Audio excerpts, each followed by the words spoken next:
Family Spirit is the children's home that we have served at since 2012. We went there the first year as Christ Presbyterian Church.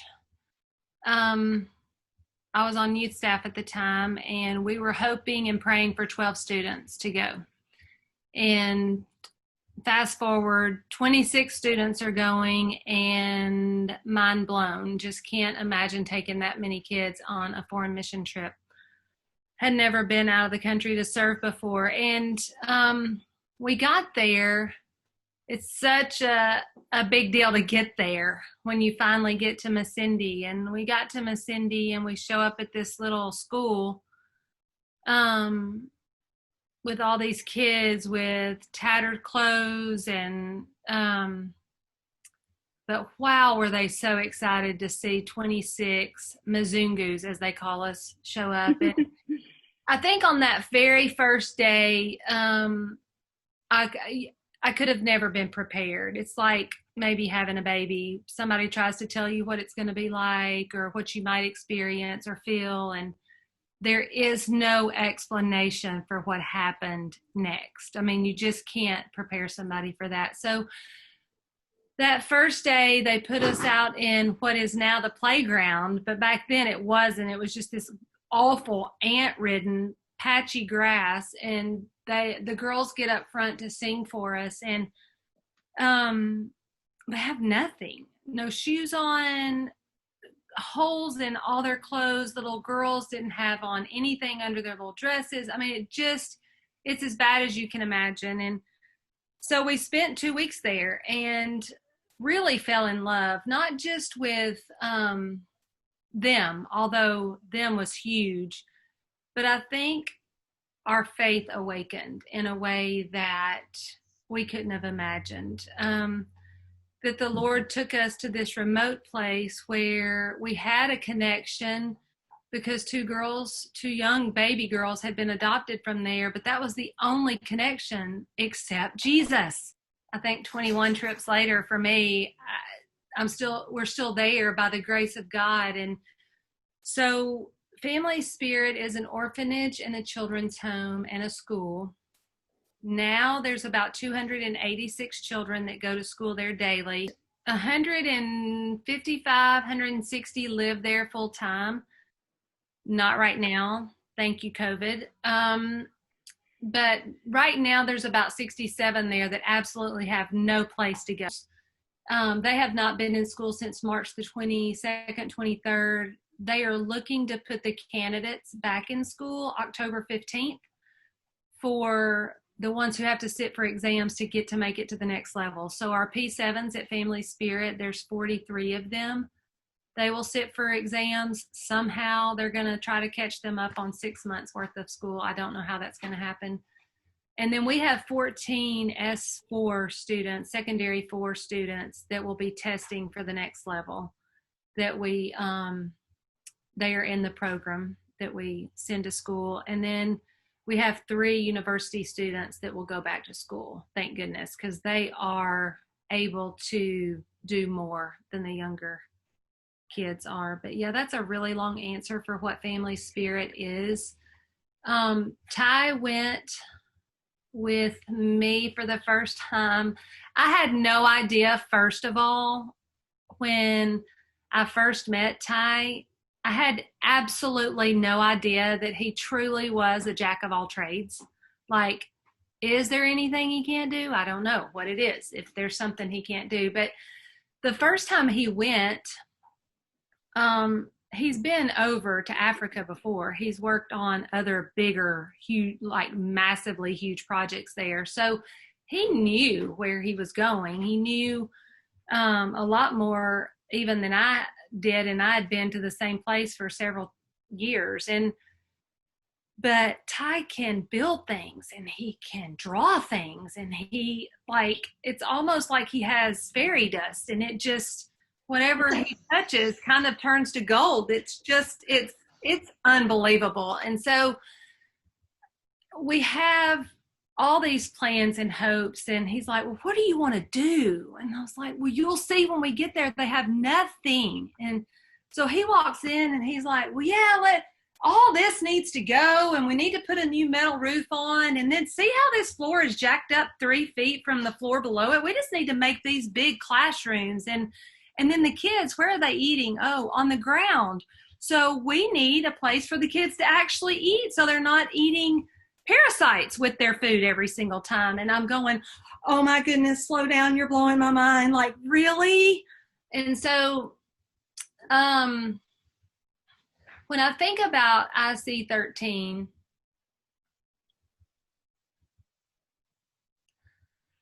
miracle worker, if you could have seen the place that we served before Ty went, and you could see the place that we get to go and serve at now that he's been, it doesn't even look like the same campus. Truly, it doesn't look like the same campus. His impact there and IC13's impact there lives on daily, truly. So right now, what we're doing is, you know, some of our secondary students, when they go for holiday, they may go with their oldest brother's mother-in-law. I mean, you can't make the stuff up of places that you have to place them when they're on holiday. So some of them live 2 or 3 hours away, so we can't get supplies to them easily, especially when transportation was locked down. But these last 6 months, as some of the videos have shown, we have been able to deliver food to Jonathan and his family, and Michael and his family, and Mikey and Moses, and Tabitha and Precious, and all these people. And their moms, the video doesn't show it, but I will get text messages from Ronald, who's a part of the team on the ground there, and he's like, Jonathan's mom wept. She couldn't control her emotions, and she wept because we were able to just take them food supplies for 2 weeks for their little family right there in their home. And the kids at Family Spirit are like, we're eating. So many people in Masindi aren't even getting to eat, but we haven't missed a meal. And so I think in the realest sense of the word, they are able to see that God is still at work, even in a pandemic, that God is not, his plan is not thwarted. He is not changed. He is not moved. He is moving, and he is moving among his people, and they are getting to see it on the daily because he is still continuing to provide for them. And so as scary as this whole pandemic is, and as much as we've wanted to be there, because, I mean, oh my goodness, it's just so hard to be so far away for so many months. But the Lord's hand is still on them, and he's still providing for them. And when they come out of this, just like when we come out of this, we're going to see with different eyes. We're not going to look at the things that we looked at in January and February and go, oh, I have to have that. I have to do that. No, by the grace of God, we get up today. By the grace of God, we get to be the hands and feet of Jesus. And it's all a miracle. It's all a miracle. But we all will see differently when it's all over, for sure. Janie, can you talk a little bit about your women's Bible study group? Yes. Okay, so I don't know, maybe a year and a half or so ago, Emmy, who's the wife of Ronald, and they both are part of the team on the ground there, or they are the team there. She started getting really inquisitive about the Lord, and they would have said for sure we're Christians before, but she just, you could just sense a hunger in her. She was hungry, really hungry. And so she and I started doing, I would send her devotionals about every other day, and we would kind of go back and forth texting about them. And she said, not long after that, she said, I want to start doing something with women. And I was like, okay, well, great. Well, what do you mean you want to start doing something with women? So she said, I want to do a Bible study. I want to share what you've been sharing with me with other women. And so The house that she took me to where they started meeting was pretty far from her. Like, it's on the other side of Messindia. Messindia's not that big, but the roads are terrible. And so it takes a minute to get there. And she's like, this was last summer. She said, Mom, I want you to come and talk to the women's group that we've started last year. And I was like, oh, okay, that'll be fine. I'm expecting, 10 or 12 women. Well, we get there. And no, this was in January. I'm like, well, what are all these people doing here? And she said, well, this is the Bible study. And I was like, I thought it was a small group of women Bible study. It is packed to the gills, house full of women and children and men. And I'm like, oh no, I cannot talk to this group of people. Like, they need to talk to me. I cannot talk to this group. What are you doing? I don't do this. So anyway, go into the house. The Lord anoints me with a little word. I mean, truly, it was from him, because I don't even now remember what I said. But they call it a house church. They don't just call it their little Bible study group anymore. They have about 50 people that meet. Well, I guess since COVID, they haven't been, but they were meeting every single week. They're making arts and crafts. They're selling them. They're raising money for their church. A different lady will kind of lead the group every week. And that's all from Emmy just getting hungry for the gospel. And then all these precious children that belong with these moms, they're hearing it too. And they're doing their own little version of children's church. It is truly the most beautiful thing. And kind of from that, Ronald and Romeo, his brother, have started going around, well, again, COVID. But before COVID, they were going to each school and having a Bible study at the school with our secondary kids. They're at all three of the schools. And at one of the schools, one of the little girls that spoke in one of the videos, named Fiona, had invited so many new friends that they had to ask the school for a bigger room, because where they were letting them meet wasn't big enough anymore for their little youth group or Bible study group or whatever. So it's been really, really, really sweet. And all that really spurned from Emmy just really wanting to know more about the Lord. And that's another thing. Like, when IC13 started and I read through Ty's mission statement, I was like, oh my goodness, you have just hit the nail through the wall. It is unbelievable how much this matches up with exactly what I feel like the Lord has placed on my heart. I would have never been able to say it as eloquently or put it into words as well, but it's not, it is about food, and it is about education, and it is about all of that, because that's what sustains us. But really, all of that is just a means to get the gospel there. It's really just a means to get the gospel there. And were we not able to provide homes and food and education, and that be the way we got our foot in the door, they might not would listen the way they listen. But they're so hungry for something that's eternal, that's what the Lord has used, the material things and the sustenance things, to get us in for the eternal thing. And that's been such a blessing to watch in all areas, Honduras, Uganda, everywhere. Could you tell us, like, what they need, what the people in Uganda need right now, and how, like, speak to how the money that we're raising is going to go directly to those needs?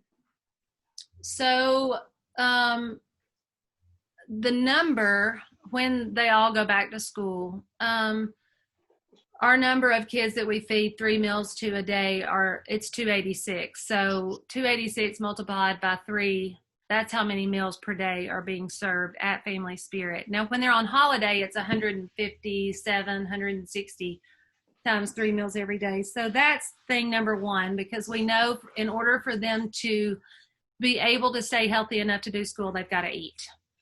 And then the second thing I would say is the education piece. Right now we have, 48 secondary kids in school, well, secondary plus university. And that is no small undertaking. Even in Uganda, public schools charge a fee. Like here, you could go to a public school and I guess apart from team fees and stuff, you don't pay. But there, even the public schools pay. You pay for things. And the private schools, which is what our children are all in, it's expensive for Ugandan. They couldn't go. So first would be food, absolutely food. And then the second would be education. And a third would be, we still have the medical fund and they're still able to get their yearly checkups.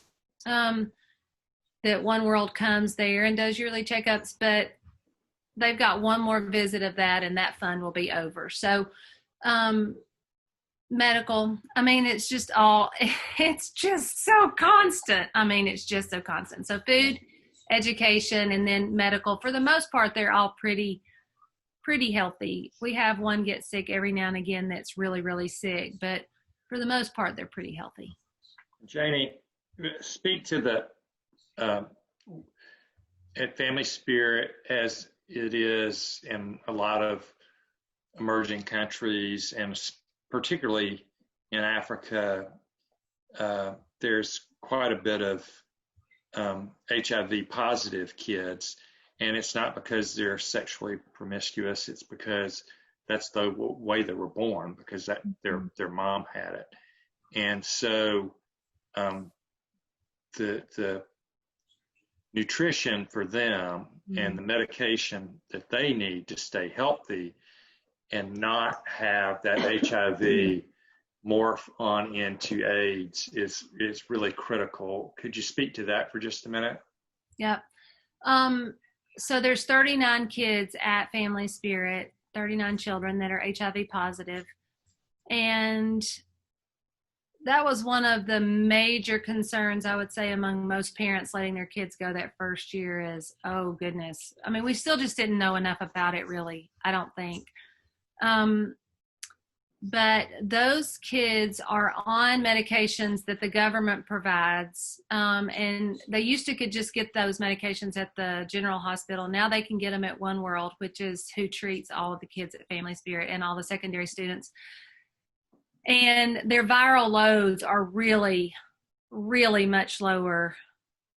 And if you ask any doctor at One World, which is the hospital there, why would you say, like, is it better medication? And they would say no. It really is the consistency of the nutrition and the balancedness of that versus lack of nutrition and not getting a consistent 3 meals a day. Now they get Irish potatoes. I think you heard them saying that. And if you didn't understand what they were saying, the Irish is the Irish potatoes. They were trying to throw Irish potatoes. Ireland in there. And rice, and they get eggs and bananas and avocado, and they have milk every single morning. And I think it was summer before last, we did a big push for vitamins and those veggie vitamins that kids take here. We took, I think, probably 4 50-pound bags full of those, and those are just for the HIV positive kids. And so their entire well-being has completely changed. Like right now, you could not walk in at Family Spirit and go, I bet that one's HIV positive. You couldn't pick them out. Used to, you could have straight up picked them out. It was just so obvious, from skin rashes to just the cloudiness of their eyes and the yellowness of their eyes. And now you can't pick them out.